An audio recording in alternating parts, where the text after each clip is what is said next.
Choose life now Hindi channel के Bible study में आप सबका स्वागत है। आज हम यीशु मसीह का प्रकाशित वाक्य को शुरू करने वाले हैं। यह भविष्यवाणी परमेश्वर ने यीशु को और यीशु के द्वारा प्रेरित यूहन्ना को कलीसियाओं के लिए दिया गया था। यह यीशु का प्रकाशन है क्योंकि परमेश्वर ने उनको दिया है और साथ साथ में उनके बारे में भी है। यह उन्हीं का प्रकाशन। यूहन्ना ने इसे 95 ईस्वी में उन्होंने सम्राट डोमिशियन के शासनकाल के आखिरी दिनों में लिखा था।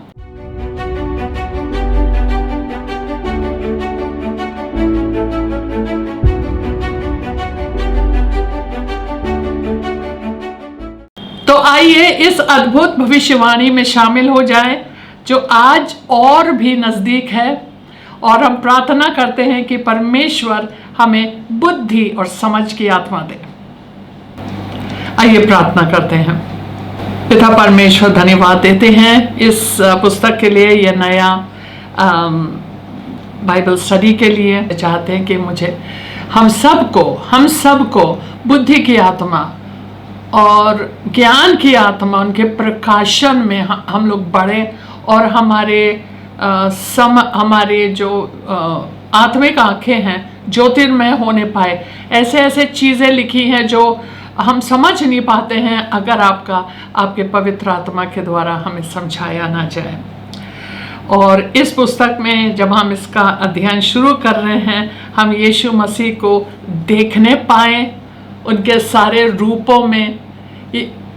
अभी हमने यूहन्ना का सुसमाचार पढ़ा और हमने देखा कि उनका पुनरुत्थान हुआ। उसके बाद हम जानते हैं उसका स्वर्गारोहण हुआ है, लेकिन उसके बाद क्या हुआ ये सब हमें इस पुस्तक में देखने को मिलता है। परमेश्वर की पूरी उद्धार का पूरा योजना, सारी चीज़ों की खुलासा प्रभु इस अध्ययन के द्वारा प्रभु जो भी हम सीखते हैं उसको सुरक्षित रखे ताकि हम इसी की ज्योति में चलने पाए। ये प्रार्थना हम यीशु मसीह के नाम से मांगते हैं, आमीन। यह पुस्तक बाइबल के सारे पुस्तकों में सबसे विवादित और सबसे उपेक्षित पुस्तक है क्योंकि यह सबसे कठिन है समझने के लिए। बल्कि बहुत से लोग इस पुस्तक को पढ़ने से डरते हैं। उनमें से एक मैं थी। मैं बहुत डरती थी इस पुस्तक से और कोशिश करती थी ना पढ़े। लेकिन जब मैं करीबन 20 साल पहले या 18 साल पहले ये बाइबल प्लान में ये शामिल होता था और वर्ष में 2 बार आया करता था, हमें पढ़ना पड़ता था। लेकिन हम बेमन से और बिना समझ के पढ़ते थे। लेकिन जब हमें पढ़ाना पड़ा, इस चीज़ को सिखाने के मकसद से मुझे उसको सीखना पड़ा, तभी जाके मैं समझने लगी।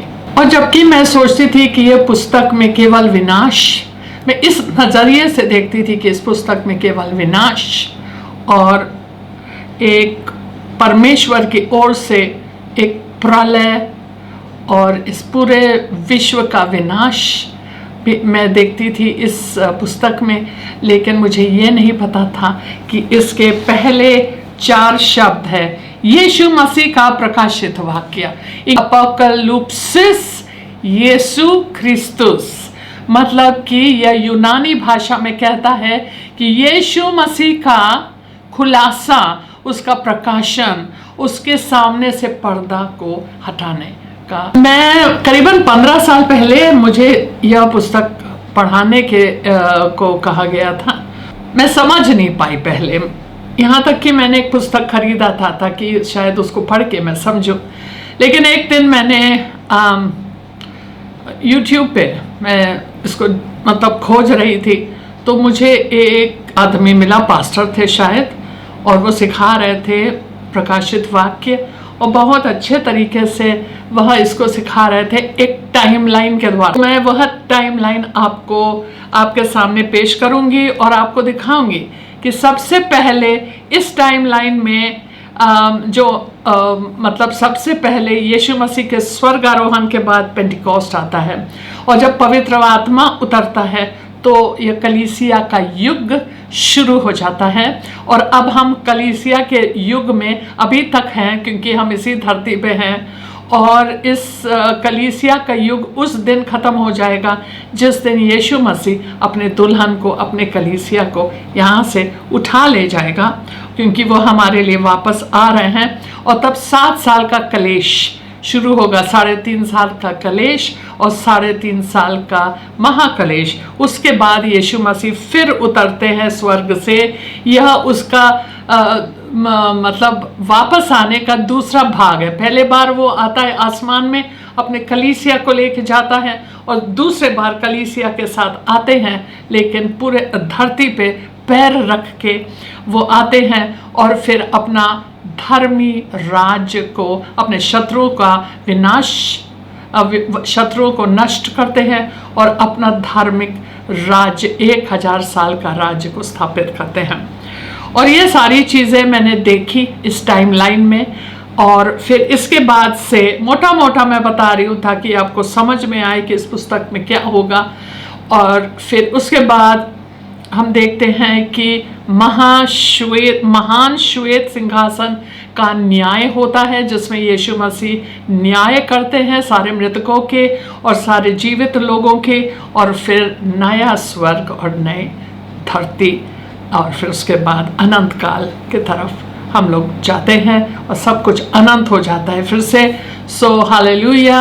शैतान को अग्नि कुंड में झोंका जाता है, और जो भी झूठा जो भविष्यवक्ता है उसको भी उसी अग्नि कुंड में फेंका जाता है। तो ये सारी चीज़ें होती हैं और फिर शैतान का राज्य खत्म हो जाता है। राइट। यहाँ पे लिखा है आमोस में 3 अध्याय और 7वें पद में, निश्चय प्रभु यहोवा अपने दास भविष्यवक्ताओं पर अपना भेद प्रकट किए बिना कुछ भी ना करेगा। इसलिए वह अपने भेद को पहले प्रकट करते हैं अपने भविष्यवक्ताओं के द्वारा, और फिर उसके बाद अपना कार्य करते हैं। सो आइए शुरू करते हैं। प्रकाशित वाक्य, यीशु मसीह का प्रकाशित वाक्य जो उसे परमेश्वर ने इसलिए दिया कि अपने दासों को वे बातें जिनका शीघ्र होना अवश्य है दिखाएं।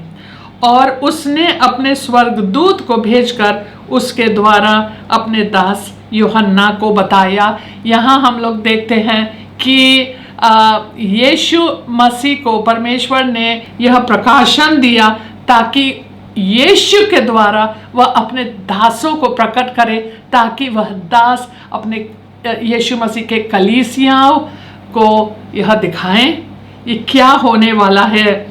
और उसने अपने स्वर्गदूत को भेजकर, स्वर्गदूतों का इस भविष्यवाणी में बहुत बड़ी भूमिका है। यह एक भविष्यवाणी है, मतलब आने वाले कल के लिए यह एक भविष्यवाणी है। और यहाँ पे लिखा है कि उन्होंने अपने दासों को वे बातें जिनका शीघ्र होना अवश्य है दिखाए। अब आप कहेंगे, और सब लोग कहते हैं, लगभग सब लोग कहते हैं ये चीज़ कि कहाँ शीघ्र हुआ। 1900 साल प्लस 30 साल और अगर आप गिनेंगे, जब से ये 96 में, पहले सदी में, ईस्वी में लिखा गया था, जबकि यूहन्ना करीबन 96 वर्ष का था, तो उस समय यह लिखा गया है। अब करीबन 2000 साल गुजर गया, कुछ नहीं हुआ।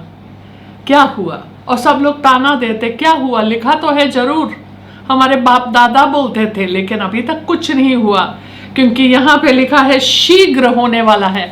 लेकिन जो शब्द यूनानी भाषा में शीघ्र होने वाला है, उसके लिए लिखा गया है शीघ्र होने वाला है, उसको बोलते हैं इंग्लिश में शॉर्टली, जल्दी ये होने वाला है। यूनानी शब्द का अर्थ यह नहीं है कि यह बहुत जल्दी होने वाला है। यूहन्ना यह नहीं बता रहे थे कि यह बहुत जल्दी होने वाला है, वह कहना चाहते थे कि जब यह बातें शुरू हो जाएंगी तब बड़ी शीघ्रता से यह आगे बढ़ेगी। जैसे शुरू हो गया, तो शुरू होते होते होते होते एक के बाद एक के बाद एक ये चीज़ें होने लगेंगी। तब देरी नहीं, कोई रुकावट नहीं, कुछ भी नहीं। जिसने परमेश्वर के वचन और यीशु की गवाही अर्थात कुछ उसने देखा था उसकी गवाही दी। मतलब ये अपने स्वर्गदूत को भेजकर उसके द्वारा उन्हें यूहन्ना को बताया, और यूहन्ना ने परमेश्वर के शब्दों की और यीशु मसीह की गवाही अर्थात जो कुछ उसने देखा था उसकी गवाही दी। मतलब अपने बारे में बोल रहा है यूहन्ना कि जो कुछ मैंने सुना और देखा मैं बता रहा हूँ। धन्य है, यहाँ पे एक आशीष है जिसके वजह से मैं बड़े ध्यान से पढ़ने लगी थी यह प्रकाशित वाक्य, क्योंकि इसमें एक नहीं 7 आशीषें हैं। 7 बार इस पुस्तक में मतलब लिखा है कि धन्य है वे जो, तो यहाँ पे लिखा है धन्य है वे जो इस भविष्यवाणी के वचन को पढ़ता है और वे जो सुनते हैं।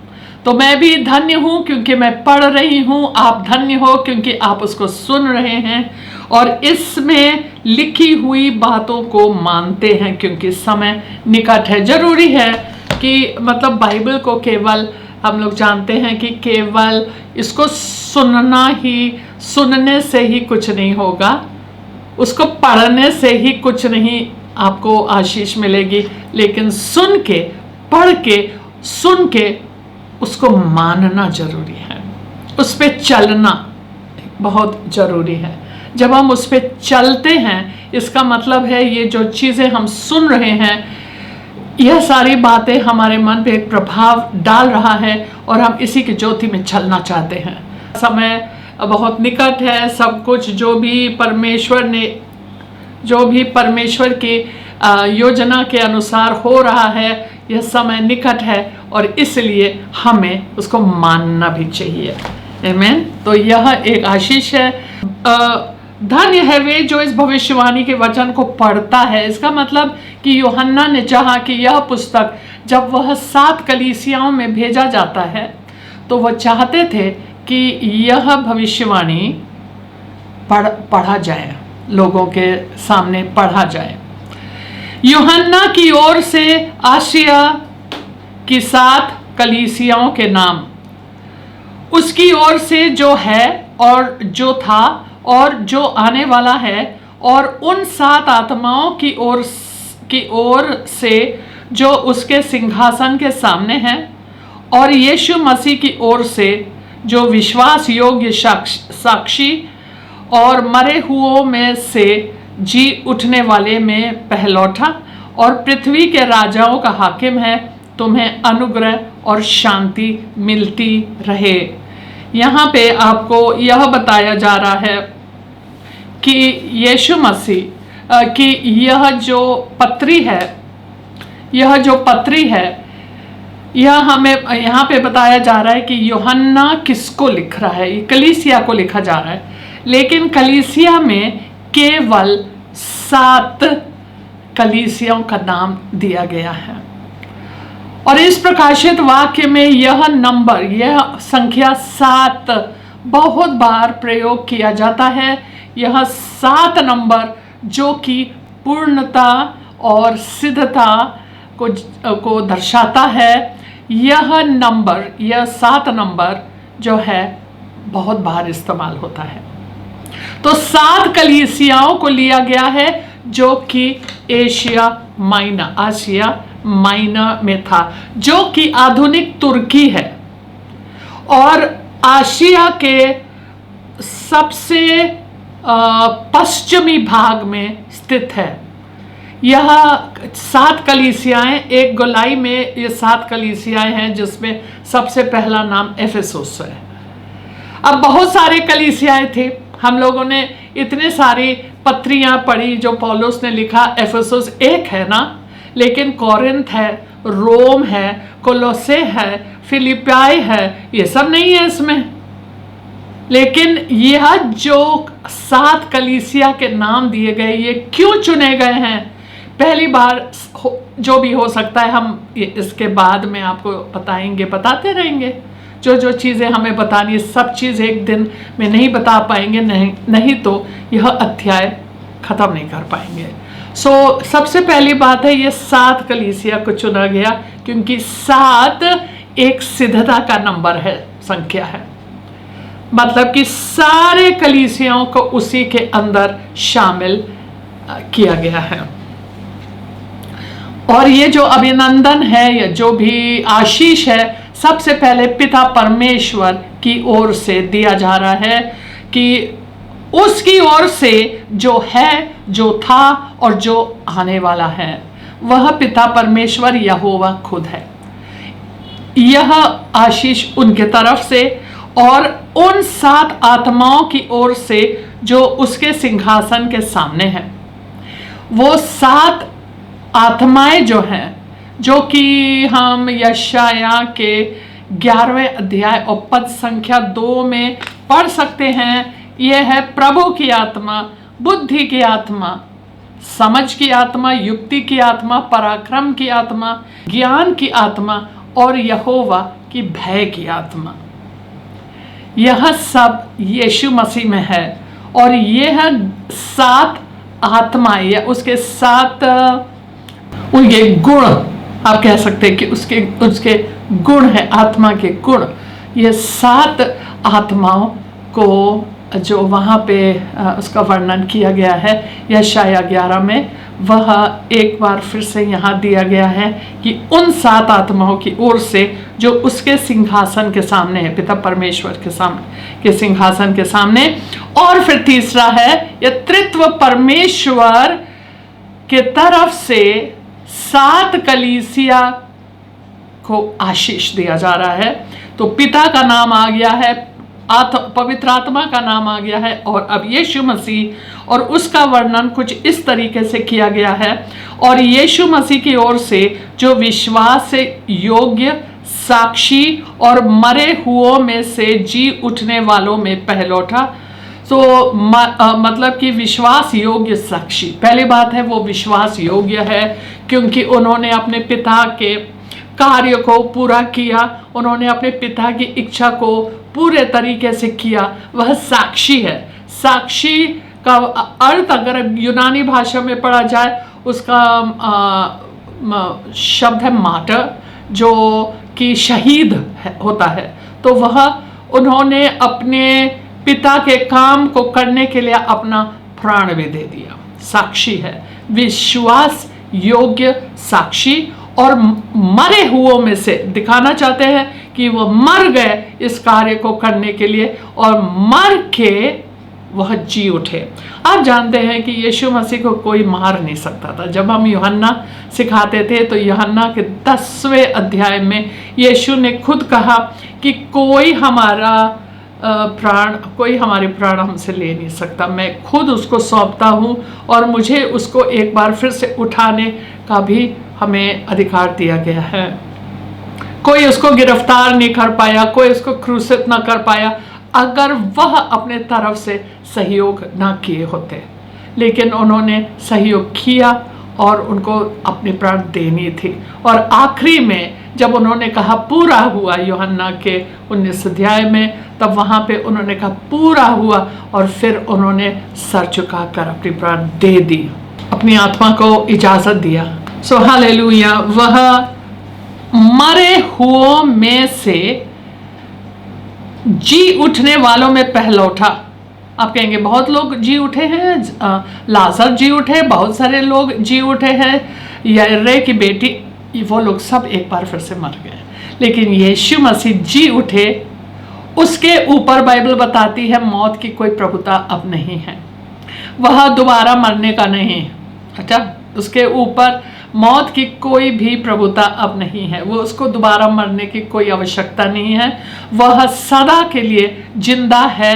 इसलिए कहते हैं जी उठने वालों में पहलौठा। और वही चीज़ हमारे साथ भी होगा। एक दिन हम भी जी उठेंगे, और जब हम जी उठेंगे हम भी कभी दोबारा हमें नहीं मरना होगा।